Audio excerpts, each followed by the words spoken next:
یہ پچھلے دور میں کچھ اسلامائزیشن ہوئی،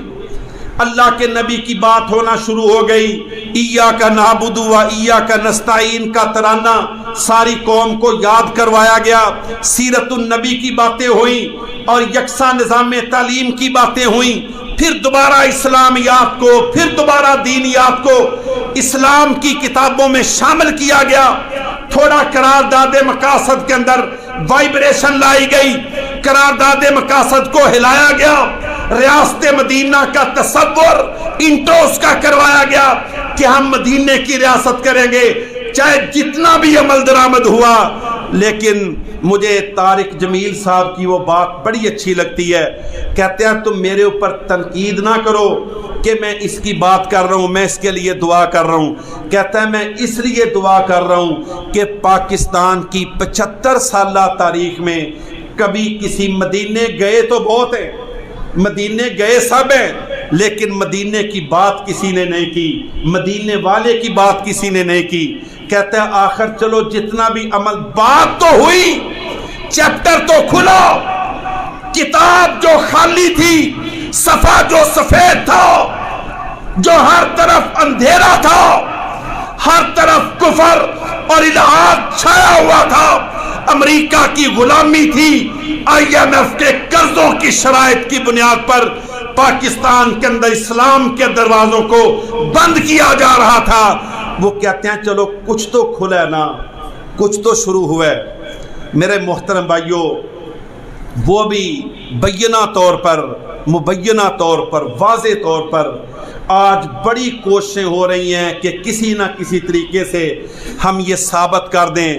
کہ پچھلی حکومت کے خلاف سازش نہیں ہوئی، لیکن ابھی تک تو کوئی ایسی آنے والے وقتوں میں کچھ ہو جائے تو میں حال کی گھڑی بات کر رہا ہوں،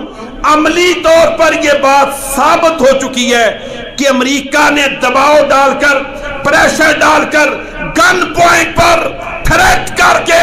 بڑی بڑی وردیوں والوں کو، بڑے بڑے بوٹ والوں کو، بڑی بڑے اپنی طاقت کے دعوے کرنے والوں کو باقاعدہ طور پر دھمکا کر، ڈرا کر تمام لوگوں کو کہا کہ خبردار جو پاکستان میں اسلام کا نام لے گا،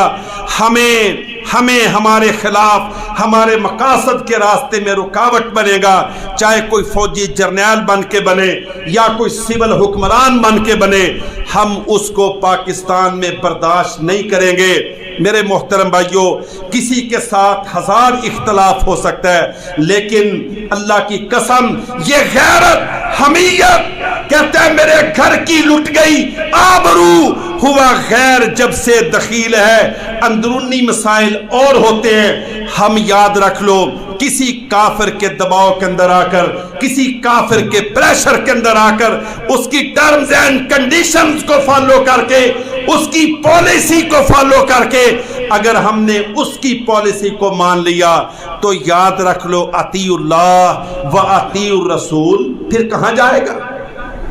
پھر یہ سیاسی نعرہ ہے کہ اللہ کی اطاعت کرو، اللہ کے رسول کی اطاعت کرو۔ لیکن میری گزارش ہے کہ جن کے دلوں میں اسلام کے جذبے ہیں، جن کے دلوں میں قرآن کی روشنی ہے، جن کے سینے توحید سے منور ہیں، جن کے عقیدوں کے اندر اللہ کی توحید کا علم ہے، انشاءاللہ ہم نے یہ پاکستان اپنی اللہ کے فضل و کرم سے ارتقائی، مستقل اور اپنی تبدیلیوں کی طرف گامزن ہے۔ انشاءاللہ یہ پاکستان اپنی پیوریفیکیشن کی طرف جا رہا ہے، یہ پاکستان اپنی بہتری کی طرف گامزن ہے۔ ان باتوں کو کبھی اچھالا نہیں جاتا تھا، یہ باتیں کبھی زیر بحث نہیں آتی تھیں، یہ باتیں کبھی عوام کی زبانوں پر نہیں آتی تھیں، یہ باتیں کبھی عوام کے اندر گردش نہیں کرتی تھیں۔ امریکہ کے خلاف بات کرنا ایک اچنبے کی بات ہوتی تھی۔